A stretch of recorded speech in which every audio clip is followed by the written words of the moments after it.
Masih muda ya, seumuran Gibran lah saya insyaallah. Ini sudah hidup ini?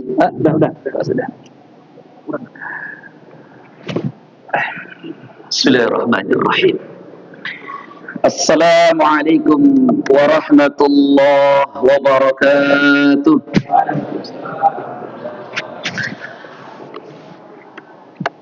Innal hamdalillah nahmaduhu wa nasta'inuhu wa nastaghfiruh wa na'udzu billahi min shururi anfusina wa sayyiati a'malina. Man yahdihillahu fala mudilla lahu wa man yudlilhu fala hadiya lahu. Asyhadu an la ilaha illallah wahdahu la syarika lahu wa asyhadu anna Muhammadan abduhu wa rasuluhu la nabiyya wa la rasula ba'dah. Ya ayyuhalladzina amanu taqullaha haqqa tuqatih wa la tamutunna illa wa antum muslimun. Wa qala an-nabiy sallallahu alaihi wasallam, man salaka tariqan yaltamisu fihi ilman sahalallahu lahu bihi tariqan ilal jannah. Sadaqallah wa sadaqa rasuluhul karim. Amma ba'dah. Segenap keluarga besar manajemen rumah sakit Urip sekaligus seluruh staf, dokter, karyawan dan semuanya, semoga Allah berikan keberkahan. Dan pengurus Masjid Al-Mustashfa, rumah sakit Urip. Mustashfa artinya tempat mencari kesehatan, bahasa praktisnya rumah sakit. Harusnya rumah sehat karena diambil dari kata ya istashfa yastashfi yang artinya mencari kesehatan. Tapi orang kita ini sudah kadung terlanjur nyebut tempat mencari sehat itu namanya rumah sakit. Ya. Karena logikanya yang datang ke sini pada sakit. Kalau di Malaysia rumah sehat, karena harapannya orang datang ke sana supaya sehat. Ya. Mustasfa artinya sehat. Semoga kita semua yang hadir sehat. Nggak hanya sehat jasmaninya, tapi juga sehat rohaninya. Alhamdulillah pagi hari ini senang rasanya, ini kali pertama duduk di hadapan rekan-rekan semua, teman-teman semua. Karena saya bilang teman-teman karena yang di depan ini kayak seumuran. Ya, ini bedanya antara masjid rumah sakit dengan masjid masyarakat. Kalau masjid masyarakat itu tadi pagi saya diadu di tempat Pak Sabil. Itu di depan-depan itu orang-orang yang sudah dipantau malaikat maut. Ya, malaikat Israel. Rata-rata itu yang 60, 70. Ternyata di masjid ini unik karena yang di depan ini semuanya ternyata yang muda-muda, ya. Gitu, yang muda-muda, yang sehat-sehat insyaallah.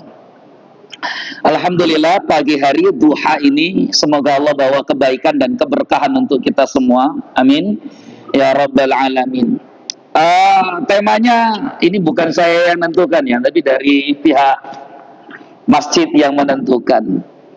Tapi saya mau mulai dari satu kaidah. Ini kaidah dibawakan oleh Al-Imam Ibnu Rajab Al-Hambali dalam kitab beliau Lataiful Ma'arif.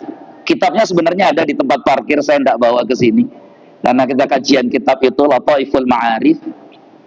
Ibnu Rajab itu seorang tokoh ulama besar, hidup di abad ke-8 awal abad ke-9 Hijriah. Sekarang ini kan abad ke-15. Baru kemarin kita ganti tahun 1448. Berarti kalau beliau hidup di abad ke-8 abad ke-9, sekarang abad ke-15, berarti sudah kurang lebih 600 tahun. Maka setiap orang itu menggantikan dan digantikan. Kehadirannya di dunia itu dia bisa saja menggantikan orang lain atau digantikan oleh orang lain. Maka problemnya bukan masalah apakah kita menggantikan atau digantikan, tapi ketika kita nanti sudah tidak ada, kira-kira masih ada tidak nilai-nilai kebaikan yang kita miliki? Ya, seorang Ibnu Rajab sudah 700 tahun meninggalkan dunia, kurang lebih. Tapi 700 tahun sampai hari ini jasa kebaikannya masih ada. Apa di antara jasa kebaikannya? Ilmu yang beliau sebarkan lewat buku-buku, kitab-kitab yang ditulis. Nah, kita ini nggak semua orang mampu menulis, nggak semua orang mampu memberikan ilmu. Tapi masing-masing kelebihan yang ada pada diri kita, hendaknya itu jadi lahan kita untuk meninggalkan jejak-jejak kebaikan. Salah satunya sedekah. Salah satunya apa? Sedekah. Karena kalau mau sedekah ilmu kita, gimana mau berbagi ilmu? Wong ilmunya juga terbatas. Mau sedekah apalagi ya, membuat bangunan untuk musafir itu butuh biaya besar sekali. Tidak semua kita mampu untuk lakukan. Ada yang sedekahnya lewat membuat sumur, juga biayanya besar, karena tidak semua orang bisa lakukan. Ada yang sedekahnya buat irigasi, biayanya juga besar, karena tidak semua orang bisa lakukan. Ya, maka tema ini kemudian kita ambil. Di kitab Lataiful Ma'arif ada kalimat yang menarik. Kata beliau begini, "I'lam anna mudha'afatal ajri lil a'mali takunu bi asbab." Ketahuilah bahwa besar kecilnya pahala itu dipengaruhi oleh beberapa faktor. Ini kalau misalkan kita yang hadir semua di sini nih, rekan-rekan semua, ya, hadir kita semua di sini, saya tanya sama semua yang hadir di sini, mungkin nggak pahala kita itu berbeda-beda? Mungkin nggak? Jawabannya apa? Mungkin. Kalau ada dua orang yang sama di sini, saya dengan Pak Hanan lah misalkan. Pak Hanan umur berapa Pak Man? 49, saya 41. 41 dan 49, berarti yang lebih senior kan ketahuan ya. Ya, Pak Hanan lebih senior ya. Seandainya saya mati dan Pak Hanan mati, sama-sama kita meninggal semua nih. Setelah berobat nggak sembuh-sembuh juga meninggal semua dua-duanya. Kira-kira antara saya dengan Pak Hanan, 41 dengan 49, pahalanya lebih banyak yang mana? Mungkin nggak lebih banyak Pak Hanan? Mungkin sekali, bukan mungkin lagi, mungkin sekali. Karena usianya Pak Hanan lebih apa? Lebih tua. Lebih tua daripada saya. 8 tahun kita selisihnya. Ya kan? Kenapa Anda yakin betul atau yakin sekali atau sangat hampir yakin betul kalau 49 itu pahalanya lebih banyak daripada 41? Apa alasan pertimbangannya? Karena usia. Umurnya lebih banyak, berarti kebaikannya lebih banyak. Kalau dosanya kira-kira mana yang lebih banyak? Yang 41 atau 49? Ya. Kemungkinan yang banyak 49. Tapi bisa nggak yang 41 dosanya lebih banyak? Sangat bisa, sangat mungkin. Pertanyaan kedua, mungkin nggak yang 41 pahala amal kebaikannya lebih banyak ngalahkan yang 49? Sangat mungkin. Oke. Karena Bapak Ibu atau rekan-rekan semua, teman-teman semua di sini jawab sangat mungkin dan mungkin. Kira-kira faktor apa yang mempengaruhi kenapa pahala seseorang itu bisa berbeda-beda dan yang 41 bisa mengalahkan 49, yang 25 bisa mengalahkan yang 50, tapi juga ada yang 49 bisa mengalahkan 41. Kira-kira faktornya apa? Ada yang bisa kasih kisi-kisi deh, zamannya kisi-kisi sekarang. Ikhlas. Ikhlas itu salah satu faktor di antara 3 faktor. Faktor yang pertama, kata Imam Ibnu Rajab, syaraful makanil ma'mul dzalikal amal. Yang mempengaruhi besar kecilnya pahala itu adalah kemuliaan tempat di mana kita beramal. Semakin mulia tempat beramal seseorang, semakin besar pahala yang didapatkan. Makanya kebaikan yang kita kerjakan di masjid, karena masjid itu tempat paling mulia, tidak akan berbanding dengan kebaikan-kebaikan yang dilakukan di luar masjid. Saya tanya sama rekan-rekan semua, kalau kita sholat di rumah, sah nggak sholat kita? Sah. Mana pahalanya lebih besar, sholat di rumah atau sholat di masjid? Sholat di masjid. Kenapa Anda yakin sholat di masjid itu pahalanya lebih besar daripada sholat di rumah? Hah? Karena sholat di masjid tempatnya paling mulia dibandingkan di rumah, dan di masjid sholatnya berjamaah. Bahkan sholat berjamaah itu pahalanya berapa? 27 derajat. Kalau sholat di rumah dapatnya 1, di masjid itu 27. Maka kenapa masjid kita ini mesti makmur? Karena sebenarnya di masjid itu dapatnya 27, kalau di rumah dapatnya 1. Ya, ini 27 sama 1, tapi kurang menarik. Kalau ditawari 27 dengan 1 itu kurang menarik. Bunda Eva ternyata anggaran belanja daerahnya sisa. Di akhir tahun akan bagi-bagi uang sisa belanjaan ke seluruh warga Bandar Lampung. Syaratnya punya KTP. Diambilnya di kantor kelurahan. Setiap warga yang punya KTP ada kakak, satu kakak dapat 2.700.000 kalau ngambil di kelurahan. Ya, tapi antriannya dari pagi karena orang semua pengen dapat 2.700.000. Ini misalkan kita lagi mimpi, misalkan bukan ini ya, bukan asli kenyataan ya, ini mimpi misalkan. Karena tadi saya pengajian di Bambu Kuning itu jalan tutup, Allahu Akbar, penuh, ribuan orang, semuanya ada gerak jalan sehat, karena ada hadiah rumah, ada hadiah ini dari wali kota katanya. Ya, Bapak Ibu semua, coba kita buat permisalan ini. Yang satu dapat 2.700.000 tapi harus ngantri.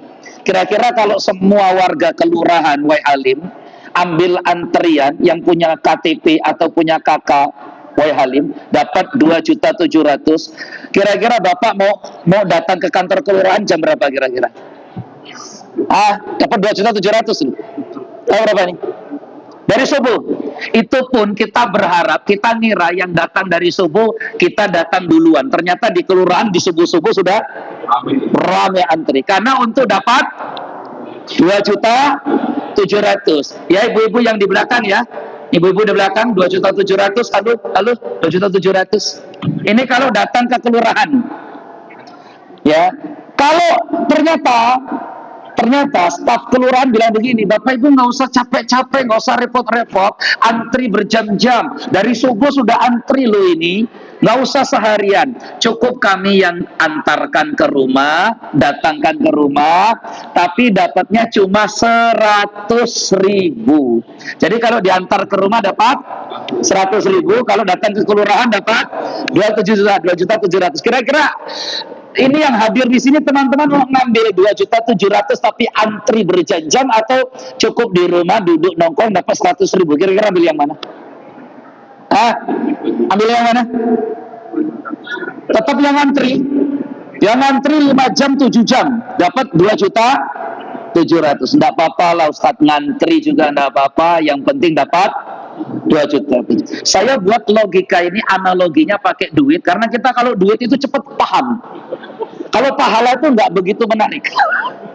Ya, saya butuh yang konkret saja katanya. Yang abstrak itu nggak terlalu menarik.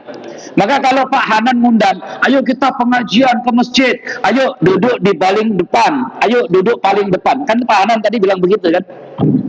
Karena kata Pak Hanan paling depan itu pahalanya paling besar. Betul. Karena di masjid itu yang softnya paling depan pahalanya paling besar. Cuma orang pahala itu nggak terlalu menarik. Tapi kalau yang di depan ini dapat bonus 100.000, itu pada ke depan semua. Karena butuh yang konkret, nggak butuh yang abstrak tadi. Pahala ini sifatnya abstrak. Maka ketika karyawan atau staf atau siapapun diajak untuk pengajian, itu kadang kita tuh berpikir, apa yang saya dapat dari pengajian itu? Ya setidaknya dapat snack lah ya. Apa snacknya tuh Pak? Rojo. Ya, ini moga-moga memicu kita semua semangat untuk semangat ngaji, karena hidup kita ini nggak selamanya bicara yang konkret, kadang juga harus yang abstrak. Ya, pahala, surga, neraka, itu kan masih abstrak untuk kita hari ini. Tapi karena keyakinan itulah kemudian, keyakinan akan surga, keyakinan akan neraka, itu yang memotivasi kita untuk beribadah.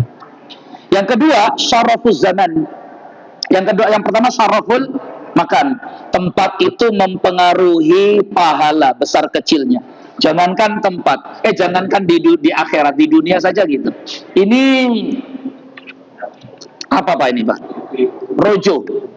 Rojo apa cake ya, kemungkinan isinya roti di dalamnya.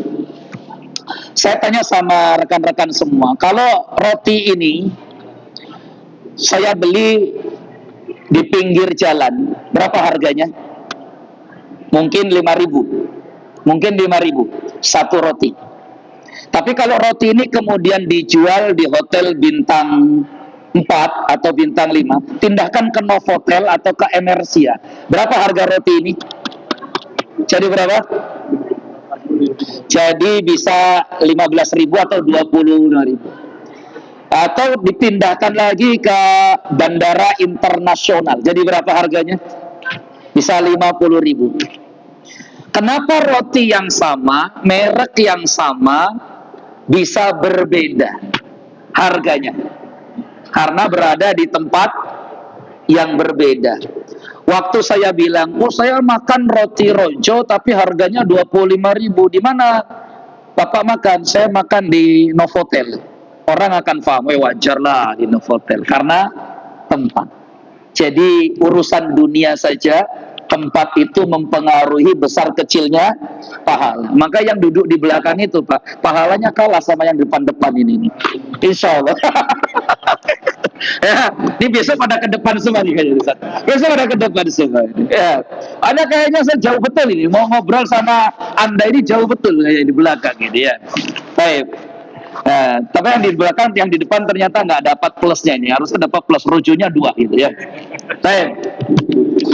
Itu yang pertama, faktor tempat. Yang kedua yang mempengaruhi besar kecilnya pahala itu syarafuz zaman, faktor waktu. Maka ketika Rasul ditanya kepada dari Ibnu Mas'ud tanya kepada Nabi, ya Rasulullah, ayyul amali afdal? Ya Rasulullah, amalan apa sih yang paling afdal? Amalan apa sih yang paling besar pahalanya? Ternyata Rasul menjawab, as-salatu ala waqtiha, atau as-salatu fi awwali waqtiha. Ada 2 riwayat hadis tentang itu. Salat pada waktunya dan salat di awal waktunya.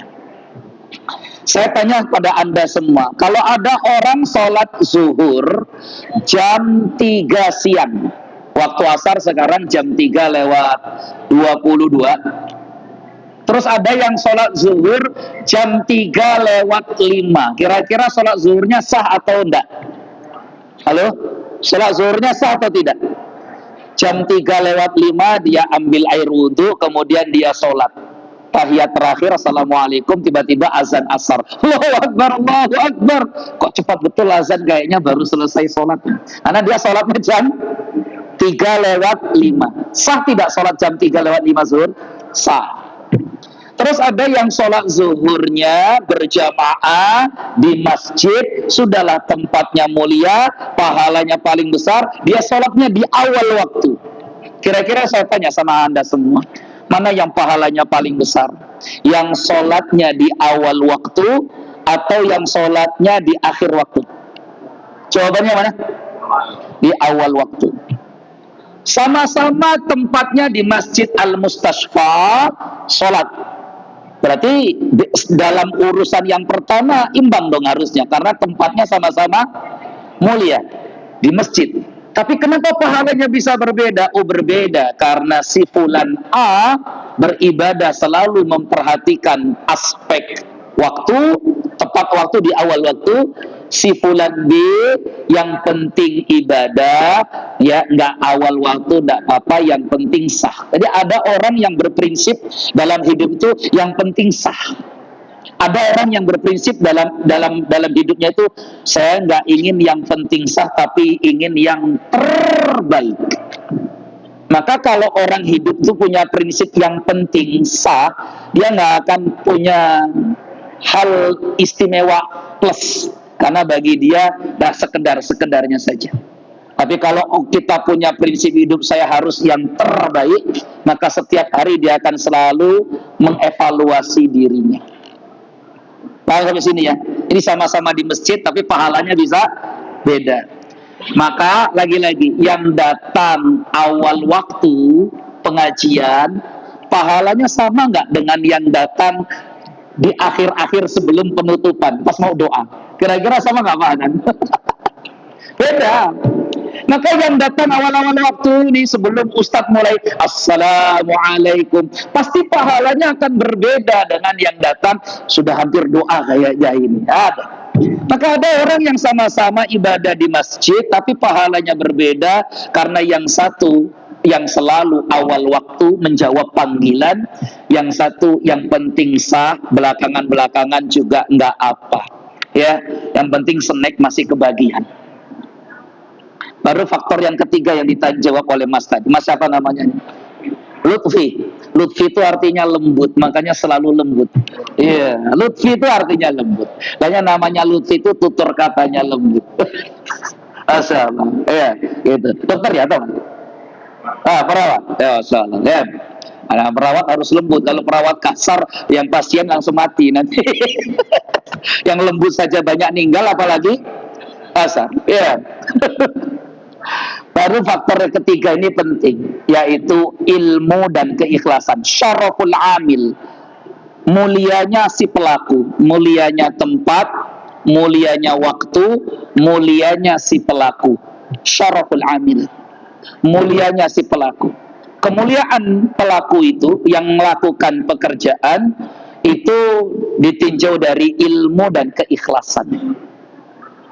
Maka semakin ikhlas seseorang beramal, pahalanya akan semakin besar. Sama-sama datang tepat waktu, sama-sama ikut pengajian di Masjid Al-Mustashfa, tapi pahalanya sama atau beda? Beda. Apa yang membuat beda? Keikhlasan.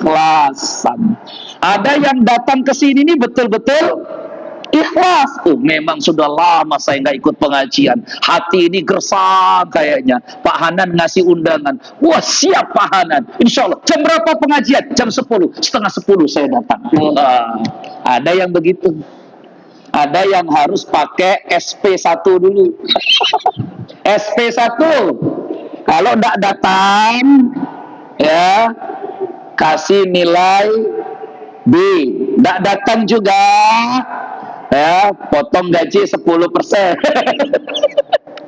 Akan berbeda. Ada yang mau ngaji ini berkelahi dulu dalam batinnya itu, ikut ngaji enggak ya, alasan apa enggak ya, kondangan banyak juga ini saya tadi tanya sama Pak Sabil, kondangan saya ada 2 hari ini ya.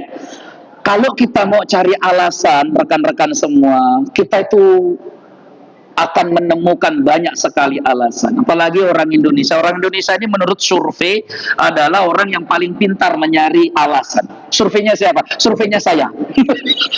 Surveinya saya. Paling pintar kita nih cari alasan. Apapun bisa kita jadikan alasan. Bisa saja apapun kita beralasan.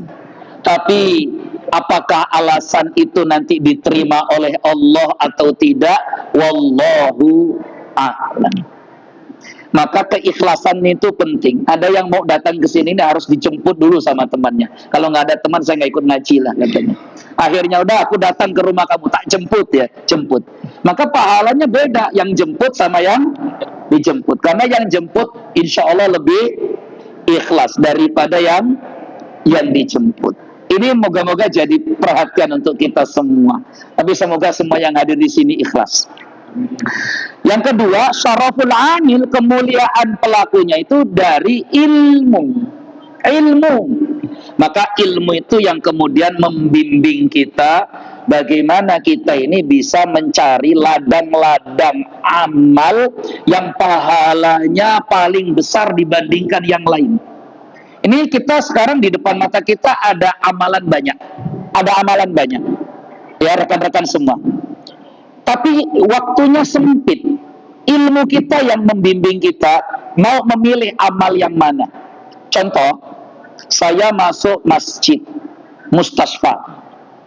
Di Masjid Al-Mustasfa ternyata saya dapat pilihan dua, antara soft sebelah kiri imam atau soft sebelah kanan imam. Dua-duanya masih kosong.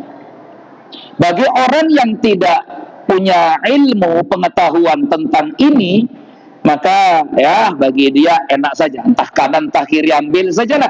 Ya, kiri lah saya. Kenapa kiri? Kiri kayaknya lebih enak di sana. Kan katanya begitu. Ambillah kiri. Tapi bagi orang yang punya ilmu, dia tidak hanya memilih kiri atau kanan. Dia akan katakan, oh sesuai hadis Nabi, bahwa malaikat itu yusalluna ala mayamini sufuf. Malaikat itu mendoakan orang yang sholat di sebelah kanannya imam. Tahu dia hadis ini. Maka dia akan masuk dari masjid, dia masuk masjid, dia bilang, oh kanan kiri, oh kanan dong. Kenapa kanan? Karena yang di kanan itu pahalanya lebih besar dan ada nilai plus, didoakan oleh malaikat. Oh ini yang depan masih kosong softnya. Biasanya kita kalau mau sholat yang soft depan tuh apa duluan. Monggo mas, monggo mas. Ini orang Indonesia banget begitu. Monggo, santai aja mas, monggo. Karena kita punya ilmu, kita nggak akan nawarkan monggo tadi itu. Kenapa? Karena soft pertama pahalanya lebih besar. Maka kita duluan ambil itu bagian pahalanya paling besar. Ilmu yang membimbing kita cari mana pahala amal yang paling banyak. Termasuk ilmu membimbing kita cari pahala yang unlimited. Kan kita kalau pakai kuota unlimited itu kan enak ya. Ya, nggak hitung-hitungan. Bahagia saja, senang saja. Karena bebas sesukanya, unlimited. Nah, dalam Islam itu ada pahala yang amalannya, ada amalan yang pahalanya unlimited. Apa itu amalan yang pahalanya unlimited? Saya bawakan dari kitab Nida'atur Rahman li Ahlil Iman, tulis oleh Syekh Abdul Ati Buhairi. Ini kitab kita kaji di beberapa masjid. Ya. Karena ini bagus sekali. Tentang salah satu bagiannya adalah tentang bagaimana seorang muslim itu mesti cerdas. Karena umurnya yang terbatas. Ini jam berapa? Saya sampai jam berapa nih Pak Hanan? Jam 11. Jam 11 ya. Wah, terbatas nih akhirnya. Ingat ya, umur kita ini terbatas. Waktu kita juga terbatas. Maka dibatasi sampai jam 11. Jangan sampai umur kita ini yang terbatas. Orang Indonesia atau masyarakat hari ini, rata-rata umur itu kan antara 60 sampai 70 tahun.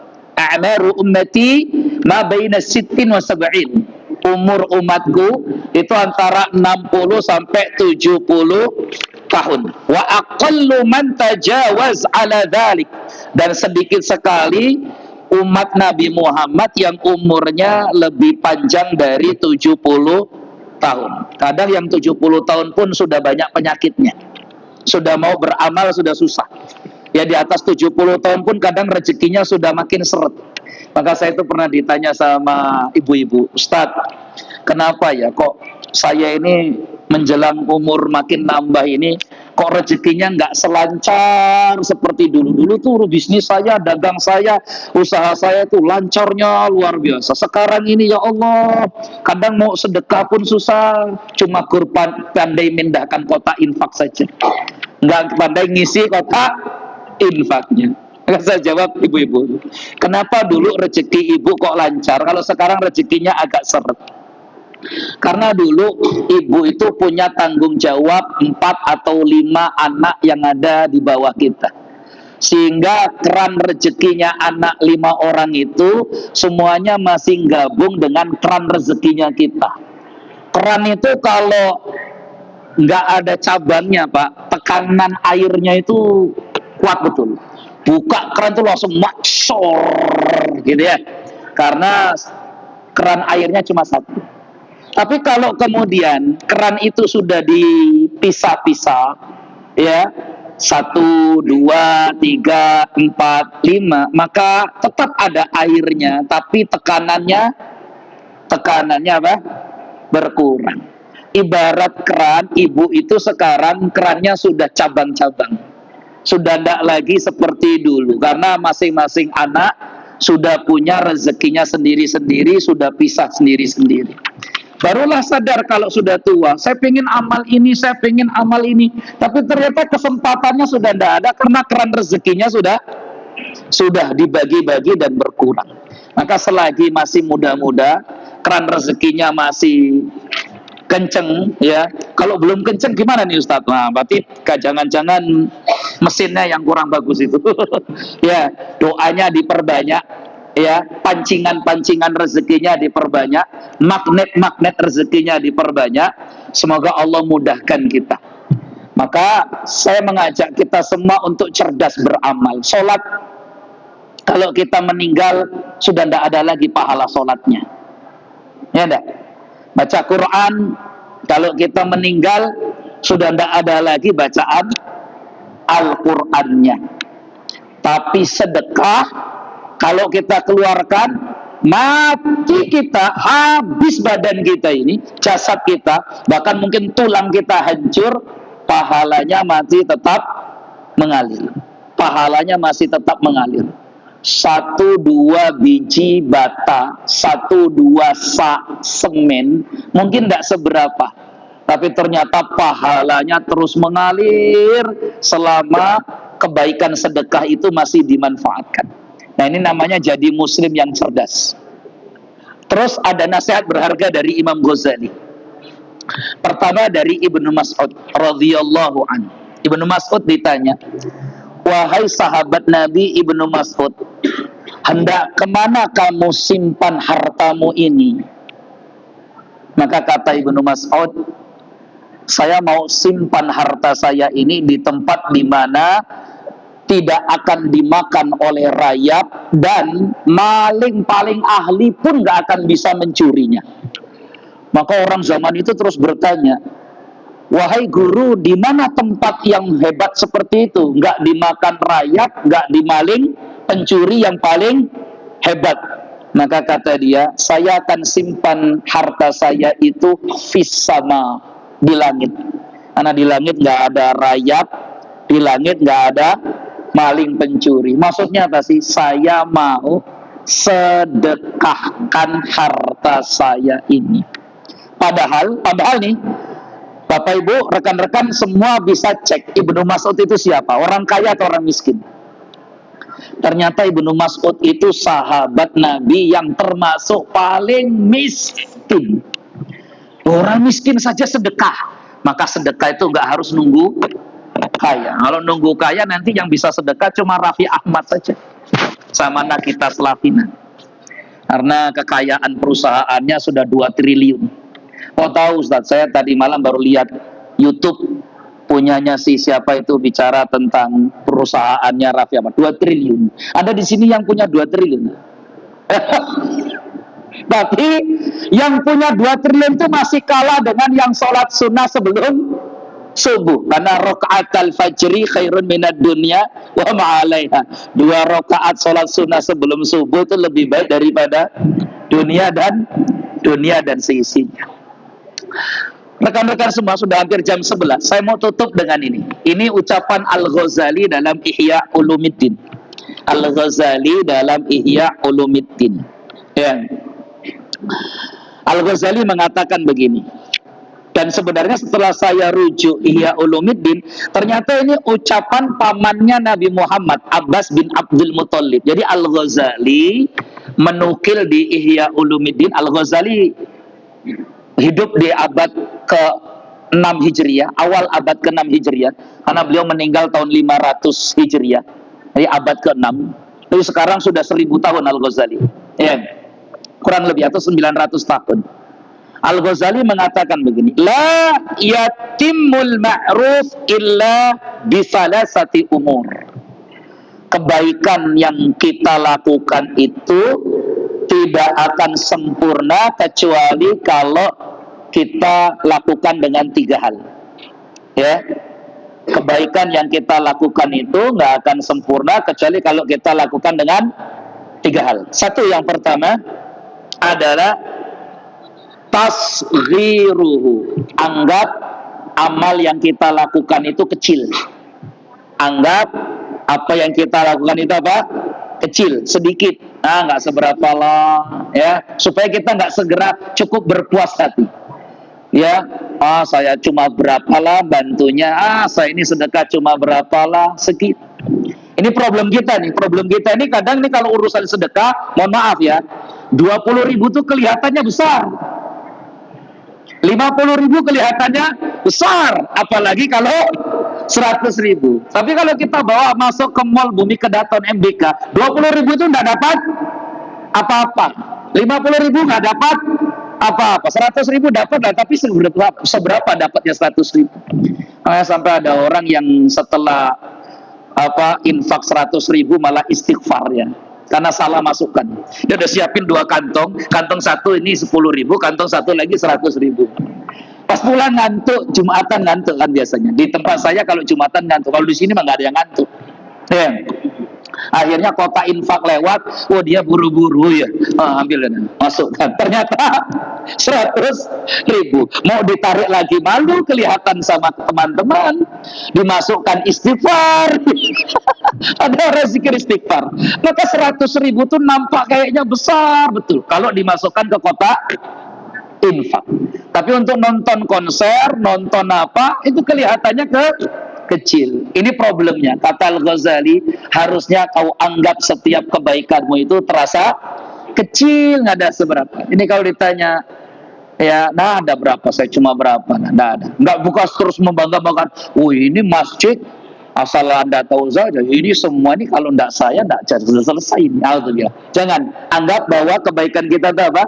Kecil. Yang kedua, takjil. Apa takjil? Takjil apa? Di Indonesia takjil ini penggunaan katanya salah, fatal banget. Tapi ya sudah, akhirnya kita ikut salah semua. Takjil itu kalau di Indonesia itu bukaan puasa, kolak lah, apalah itu takjil. Nah, kalau ada orang jualan gorengan di bulan puasa namanya jualan takjil. Kalau jualan kolak, jualan cincau di bulan puasa namanya jualan takjil. Takjil itu artinya menyegera, dipercepat. Orang Arab biasanya menyebut takjil iftar, menyegera berbuka puasa. Buka puasa itu iftar. Di Indonesia iftarnya hilang, tinggal takjilnya. Jadi sampai sekarang bahasanya jadi takjil semua. Ya, takjil. Jadi takjil. Takjil artinya disegerakan. Nggak akan sempurna kebaikan kita kalau nggak disegerakan. Mulai saja, start. Nggak sempurna nanti lagi. Yang penting kita dahulukan, percepat. Sama seperti Ibnu Mas'ud tadi itu yang saya cerita. Ibnu Mas'ud itu orang kaya, enggak, dia miskin. Kenapa dia mau sedekah? Karena kebaikan itu tidak akan jadi kebaikan kalau nggak disegerakan. Kita ini seringnya itu rencana terus. Insya Allah nanti pas kota infak lewat, pas diajak sedekah, nanti insya Allah pas gajian. Sudah gajian datang ternyata alasan lagi kan? Aduh, inilah nantilah insya Allah kalau datang gaji 13. Udah datang gaji 13 ternyata alasan lagi kan?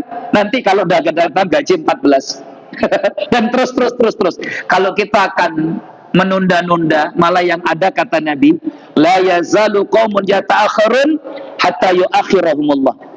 Tidak ada sesuatu kaum yang suka menunda-nunda kebaikan, kecuali malah justru kebaikan itu terhalangi dia untuk lakukan. Jadi orang kalau suka nunda-nunda itu malah nggak dapat sama sekali.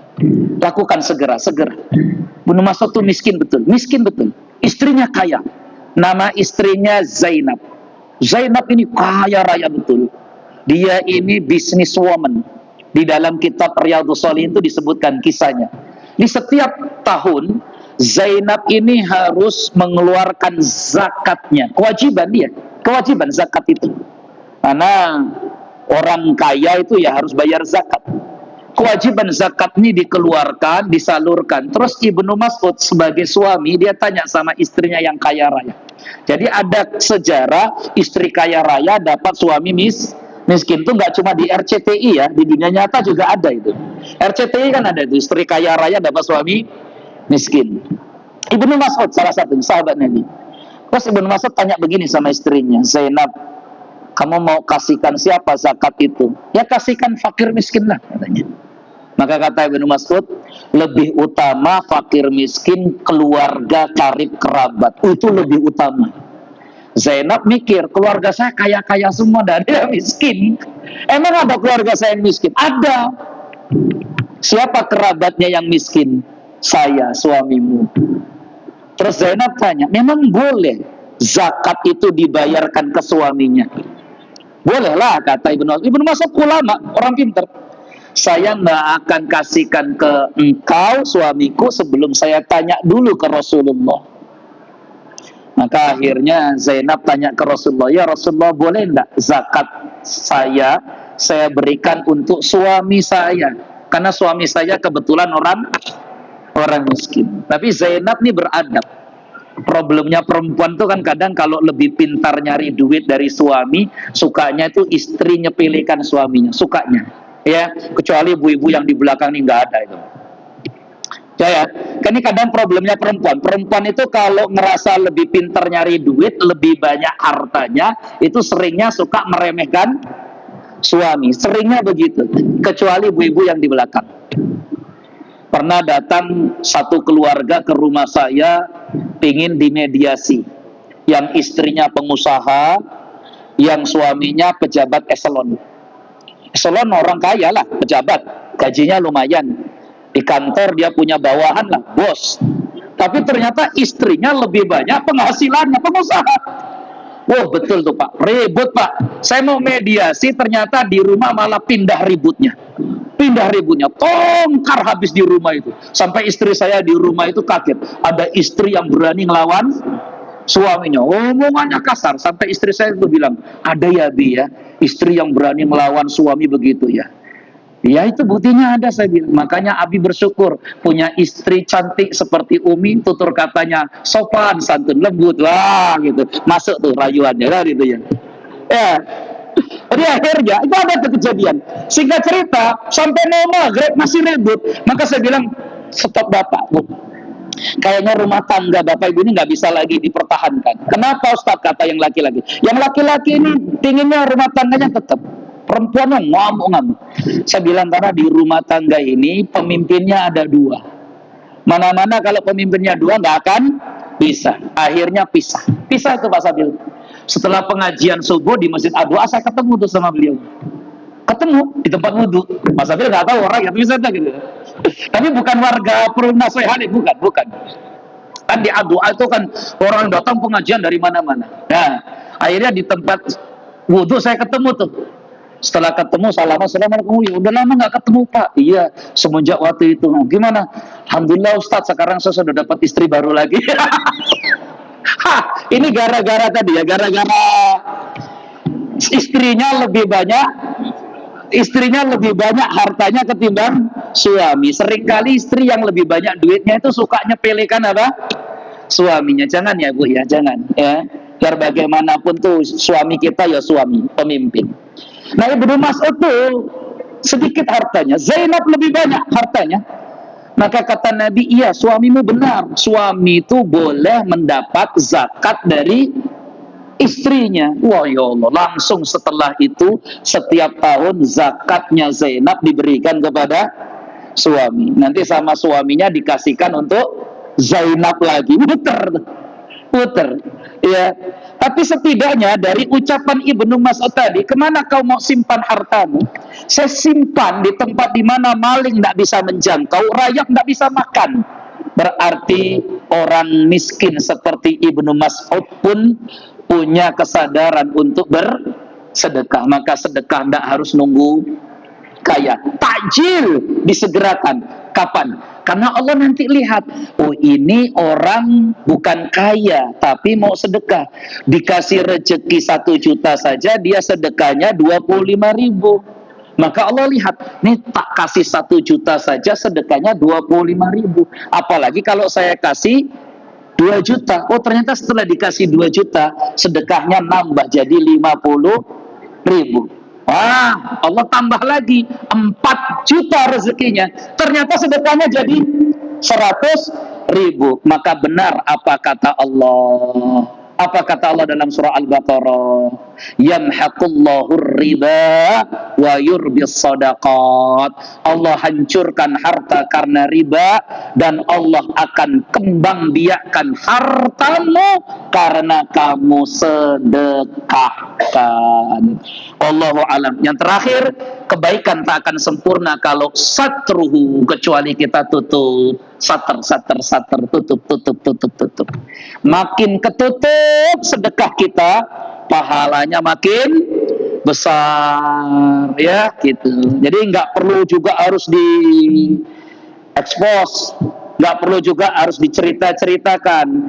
Boleh kita ceritakan dalam rangka motivasi, ya. Tapi kalau ternyata kita ini kok nggak bahagia ya, kalau nama kita nggak tertulis di papan tulis masjid, berarti ada yang salah tuh di hati kita, ya.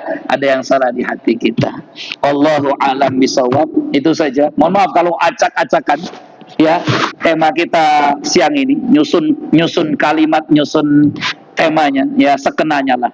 Semoga pesannya tersampaikan, ya. Karena ini kali pertama tuh saya ingin mengajak Anda semua itu bagaimana kita ini cinta dengan masjid, bagaimana kita ini cinta dengan kebaikan. Di satu sisi yang lain, kita diberikan tema juga untuk sedekah, makanya harus gabung semua, ya. Tapi semoga kali pertama ini saya, Anda, kita semua mulai terpanggil untuk memulai. Jangan suka menunda-nunda, karena kita tidak pernah tahu, bisa jadi yang ditunda-tunda itu malah kita nggak dapat sama sekali. Wallahu alam. Waktu dan tempat saya berikan lagi kepada Pak Hanan. Kepada Pak Hanan. Oh ya. Terima kasih Pak Ustaz atas tausiah yang sangat luar biasa. Dan hasilnya kita semua harus tetap semangat dan berbuat untuk yang terus. Memang disesuaikan. Kita mendiskos dan kita menganggap tetap itu apa sudah bersama itu. Kita baca ini sebagai saya Allah SWT. Belum